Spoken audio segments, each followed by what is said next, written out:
Mes chers amis, bonsoir. Je suis très heureux de vous rejoindre ce soir ici pour pouvoir partager ensemble ce moment de partage. J'espère que votre journée a été bonne et de notre côté, la nôtre a été bien remplie grâce à Dieu, mais nous sommes contents d'être là, de ce que nous pouvons encore être comptés parmi des vivants, comme disait notre défunt pasteur Toussaint. Nous sommes contents de ce que Dieu est toujours à notre côté, qu'il prend soin de nous. Je voudrais saluer ceux qui sont là, ceux qui sont connectés, mes chers amis qui sont avec nous. Je voudrais que vous sachiez que je suis content que vous soyez là, que nous puissions partager ce moment avec vous et je vous embrasse chaleureusement à chacun d'entre vous. Je vous dis que je vous aime, je suis content que vous soyez là et je vous invite à continuer à rester avec nous chaque soir, à ne pas hésiter à partager ce moment avec d'autres personnes, des amis que vous connaissez qui pourraient en bénéficier. Nous savons que c'est une bonne chose de nous retrouver ensemble sous le regard de Dieu. Et je vous invite donc par conséquent à ne pas hésiter à en parler autour de vous, à dire à ceux qui sont là que nous pensons à eux. Je salue donc tous mes amis, ceux qui sont déjà connectés et ceux qui arrivent tout doucement après avoir passé une journée d'activité. Certains sont à la maison à cause de ce confinement. Et malgré le confinement, nous savons que nous avons des raisons de pouvoir louer Dieu. Je suis vraiment content que vous êtes là. Je salue tous mes amis qui sont, quel que soit là où vous êtes placés, ceux qui sont ici à Dakar, que nous les saluons, nos amis de Point E, les amis de Gamalai, nos frères et sœurs de Bethel qui sont là. My brothers from Bethel, I want to greet you and say that God love you. Je veux saluer un petit peu tous ceux qui sont aux quatre coins du globe, aux Antilles françaises, en Haïti, au Canada et dans le monde entier. Nous savons que nous pouvons compter sur un Dieu qui est présent, même dans ce temps de difficulté que nous rencontrons aujourd'hui, même quand parfois certains pensent que Dieu les aurait oubliés, nous pouvons affirmer sans crainte que Dieu n'a pas oublié ses enfants et qu'il est là et qu'il veille et qu'il prend soin de chacun d'entre nous. Donc je vous salue tous, sans exception, mes amis, famille Boniface, Nadiège, Papy et tous les autres, ceux qui sont là dans le sud du côté de Niagis. Salut mes frères et sœurs du côté de Niagis, la famille Mansal, le pasteur Famara et son épouse, nos frères et sœurs qui sont dans le grand pays du Nord. Nous voulons aussi les saluer, nous pensons à vous et nous savons que Dieu veille sur chacun et chacune d'entre vous parce que nous savons que c'est un Dieu qui est bon, un Dieu qui nous aime. Et nous croyons que cette épidémie ne va pas nous empêcher de pouvoir continuer à aimer notre Seigneur. D'ailleurs, je crois que cette épidémie nous rapproche, nous donne plus de force et permet aux uns et aux autres de faire l'expérience d'un renouveau spirituel. C'est la raison pour laquelle nous avons, avec les Adventistes, choisi de vivre ces 100 jours de prière, 100 jours. Et je dis les Adventistes, mais en fait, nous accueillons tout le monde, tous ceux et celles qui cherchent Dieu, qui aiment Jésus, quelle que soit votre obédience religieuse. Notre Seigneur est un Dieu qui accueille tous ses enfants, sans exception. Et nous sommes donc très heureux que vous soyez là pour partager avec nous ce moment. Et tandis que les uns et les autres arrivent, je voudrais sincèrement vous souhaiter une très bonne soirée. Nous allons prier pour pouvoir commencer notre moment de partage. Nous avons convenu de ne pas être trop long pour ne pas un petit peu gêner les activités des uns et des autres. Mais c'est bien que ça arrive un instant pour pouvoir prier, puisque le monde entier prie pendant ces 100 jours et nous croyons que c'est important de pouvoir le faire. Nous allons prier ensemble. Je vous invite à vous incliner avec moi. Nous allons parler à notre Dieu. Père Céleste, merci pour cette journée. Merci pour ton amour. Merci pour ta grâce. Alors que nous sommes rassemblés, chacun de nos côtés, nous voulons encore faire monter vers toi des actions de grâce et des louanges pour la vie que tu nous accordes. Même dans ces temps troublés, tu es là, tu es présent et tu nous rappelles ton amour. Alors que nous allons partager, Seigneur, avec nos frères et nos sœurs, ça et là, viens toi-même prendre le contrôle de ce moment. Que ton Esprit Saint vienne nous ramener la paix, ramener le calme en nous et autour de nous. Que ton Esprit Saint prenne le contrôle de chacun et que nous puissions bénéficier de cette présence bienfaisante. Je t'ai prié, Père, au nom de Jésus et pour ta gloire.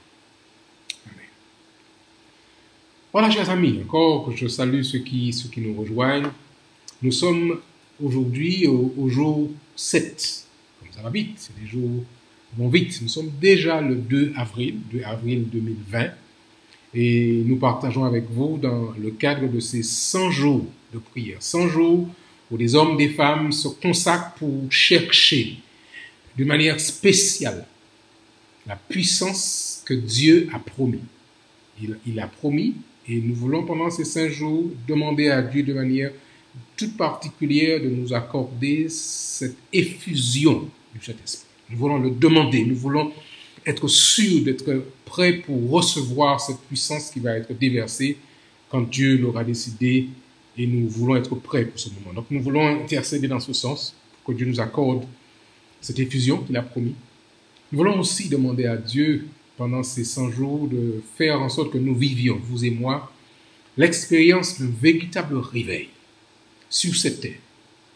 Que des hommes, que des femmes, que des enfants entendent parler de Jésus et qu'ils se donnent à lui pendant qu'il est encore temps, parce que nous avons compris que nous sommes entrés dans une phase qui est la dernière de l'histoire de ce monde. Et puis, bien sûr, nous allons prier pendant ces 100 jours pour la suite de l'évolution de ce virus, le coronavirus, le Covid-19. Nous voulons prier pour que Dieu puisse continuer à nous aider à revenir à lui par un fonctionnement sanitaire en accord avec sa parole, se laver les mains comme il faut régulièrement, ne pas hésiter avec de l'eau et du savon ou bien avec un liquide hydroalcoolique. Quand il faut tousser, on tousse dans son coude. S'il faut éternuer, on fait pareil. Et si on sent des signes de fébrilité, de fièvre ou d'autres manifestations de courbature, ne pas hésiter à se rapprocher de l'équipe médicale qui peut nous accompagner dans ces moments difficiles. Ce soir, je vous invite à prendre vos Bibles. Et le psaume qui nous est proposé, le texte de méditation, il est tiré du psaume 50. La Bible, c'est un livre fantastique. Le livre des psaumes en particulier, c'est un livre qui est vraiment aussi très agréable. Le psaume 50, au verset 15, celui qui écrit ce psaume, c'est un psaume qui a été écrit par des fils de Corée qui étaient attachés au service, à l'adoration de Dieu parmi les chantres. Et voici que dans son psaume, il dit au verset 15 cette phrase importante. « Invoque-moi au jour de la détresse et je te délivrerai et tu me glorifieras. » Vous comprenez bien, chers amis, qu'ici, notre auteur est en train d'avoir un dialogue avec Dieu, un échange avec celui-ci. Dieu parle, et parfois nous ne prenons pas le temps d'écouter, mais Dieu parle. Et dans ce cantique, dans ce chant, c'est Dieu qui parle. Et Corée nous cite depuis le verset 7, si vous avez vos Bibles dans le psaume 50. Depuis le verset 7, l'Éternel dit, « Écoute, mon peuple, et je te parlerai. Israël, et je t'avertirai, je suis Dieu, je suis ton Dieu. » Aujourd'hui, il y a des hommes et des femmes qui tendent ou qui pensent, qui oublient que Dieu est là. Mais Dieu nous le rappelle, comme il le disait dans le psaume 50. Il dit, écoute, et je te parlerai. Dieu veut que nous soyons dans son écoute. Et pendant ces 100 jours, nous voulons vraiment prendre le temps d'être à son écoute. Il dit, mon peuple, ceux et celles qui se réclament d'être des enfants de Dieu, il nous dit, mes amis, je vous invite à écouter, je te parlerai, je t'avertirai. Et il dit, je suis Dieu. Il n'y en a pas d'autre. C'est le Dieu, le Créateur, le Tout-Puissant. Et il dit, je suis Dieu. Et j'aime ce qu'il dit après. Je suis ton Dieu. Nous avons un Dieu qui voudrait avoir avec nous une relation personnelle. Je suis ton Dieu. Et il continue à parler au travers de ce psaume quand il nous invite à ne pas nous inquiéter. Parfois, nous pensons que c'est ce que nous faisons qui va plaire à Dieu, mais ce qu'il souhaite, c'est ce temps avec lui, ce moment avec lui, ce contact avec lui. Il dit au verset 11, « Je connais tous les oiseaux des montagnes, tout ce qui se meut dans les champs m'appartiennent. La terre est à lui. Rien n'est au-delà de son contrôle. Si j'avais faim, je ne te le dirais pas, car le monde est à moi et tout ce qu'il renferme. » Il nous faut nous rappeler de ça. C'est Dieu qui est le propriétaire des lieux. C'est lui qui gère tout. Et il nous dit, même dans ce temps difficile, de ne pas oublier que c'est lui qui est Dieu, qu'il n'y en a point d'autre. Et par conséquent, la relation qu'il veut avec nous, c'est une relation de partenariat, une relation d'intimité forte. Et puis finalement, il nous dit, il nous invite au verset 15 en ces termes. « Invoque-moi au jour de la détresse. » Quand les choses parviennent au plus dur de la vie, au plus dur de la nuit parfois, quand on est sur le point d'abandonner, il nous dit, invoque-moi. N'hésite pas, lance-moi ce SMS, cet appel au secours, invoque-moi au jour de la détresse. Et la promesse que Dieu fait, quelle que soit la personne qui écoute et qui se retrouve en difficulté aujourd'hui, il dit, je te délivrerai. Et puis ce qui suit après est important. Et tu me glorifieras. Ce que Dieu veut, c'est que nous soyons ceux et celles qui, comme l'auteur de ce psaume, nous soyons dans une adoration. Je te glorifierai. Vous savez, Jacob a prévalu parce qu'il était résolu et persévérant. C'est ce que dit Ellen White dans le livre Patriarches et Prophètes à la page 179. Sa victoire, la victoire de Jacob, nous enseigne le pouvoir de la prière importune qui n'abandonne pas. C'est maintenant qu'il nous faut apprendre ce que sont la prière victorieuse et la foi invincible. Les plus grandes victoires remportées par l'Église de Jésus-Christ ou même individuellement par le chrétien ne sont pas dues ni au talent, ni à l'éducation, ni à la richesse ou à la faveur des hommes. Ce sont celles que l'on obtient dans la prière solitaire, face à face avec Dieu, par une foi fervente et inflexible qui se cramponne éperdument à la puissance du Très-Haut. Et pendant ces 5 jours, ces 100 jours, nous voulons faire justement l'expérience de cette prière opportune. Insister auprès de Dieu, non pas que Dieu ait besoin que nous puissions l'importuner, mais il voudrait que nous puissions démontrer que nous voulons vraiment recevoir cette puissance. Alors ce soir, nous voulons prier pour que nous continuions à nous tourner vers Dieu par la foi, en lui confiant nos incertitudes, nos craintes, notre avenir, sachant qu'il est le maître de la situation. Prions pour que nous fassions confiance à la parole de Dieu, même lorsque certaines circonstances peuvent nous paraître décourageantes. Deuxièmement, nous voulons prier pour la sagesse, pour que Dieu accorde la sagesse aux dirigeants des administrateurs d'église, aux dirigeants, aux chefs d'église, aux pasteurs, aux anciens, aux présidents de fédération, aux présidents d'union, aux présidents de la conférence générale, etc. Prions pour que Dieu nous inspire et nous accorde toute sa sagesse dans les éléments à mettre en place. Vous savez comme moi-même que l'Assemblée de la conférence générale a été reportée jusqu'à 2021. Mais nous voulons que Dieu continue à diriger son Église pendant cette période d'intérim qui va être mise en place pour que l'année prochaine, selon sa volonté, nous puissions avoir une assemblée qui soit belle, qui soit joyeuse, où nous allons vous revenir porter des informations de réjouissance de ce que Dieu aura fait. Prions aussi, chers amis, pour le thème de la conférence générale, le thème de la session qui aura lieu en 2021 est celui-là. Jésus revient, impliquez-vous. Donc, nous voulons vraiment que chaque membre dans sa communauté s'implique dans cette démarche de préparer le retour de Jésus et d'annoncer autour de lui. Et finalement, nous voulons prier pour que l'Esprit Saint se répande abondamment sur les membres de l'Église de Dieu dans le monde entier, où qu'ils soient, afin que le travail puisse être achevé et que nous puissions enfin rentrer à la maison. Je suis convaincu que vous êtes prêts à partager avec moi ces différentes prières. Je sais que nous avons nos prières personnelles, nos prières secrètes, nos démarches que nous voulons partager avec Dieu dans ce moment que nous allons vivre maintenant. N'hésitons pas à partager avec Dieu vos requêtes de prière. Je rappelle que nous avons mis à votre disposition une adresse email. Vous pouvez sans hésiter partager vos requêtes de prière et nous nous ferons un plaisir de pouvoir intercéder pour vous et avec vous auprès du trône de la grâce. L'adresse mail, je la rappelle, c'est mission Seneg, S-E-N-E-G, Seneg 7, le chiffre 7, @gmail.com. Mission Seneg 7, ensuite, @gmail.com. Voilà, nous allons prier maintenant.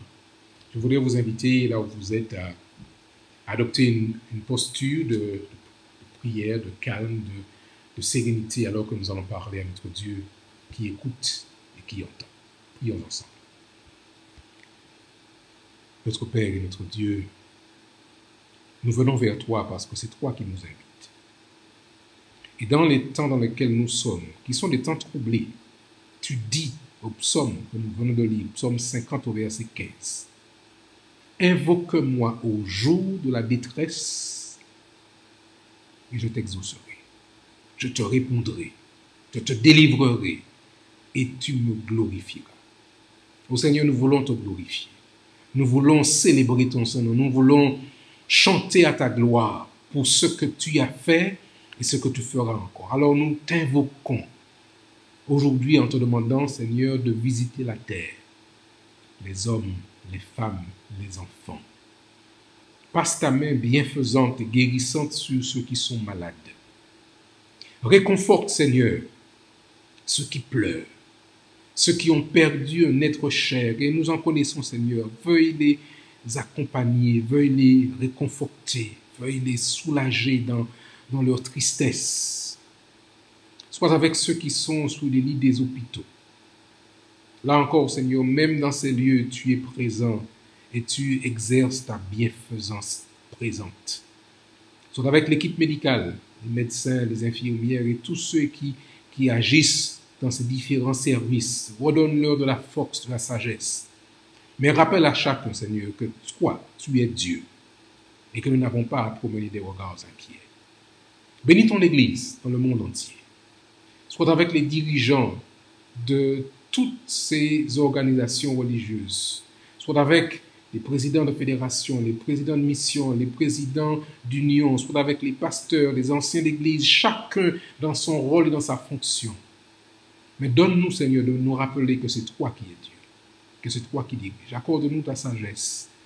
Alors que ton Église s'organise pour pouvoir reporter cette assemblée qui aura lieu l'année prochaine selon ta volonté.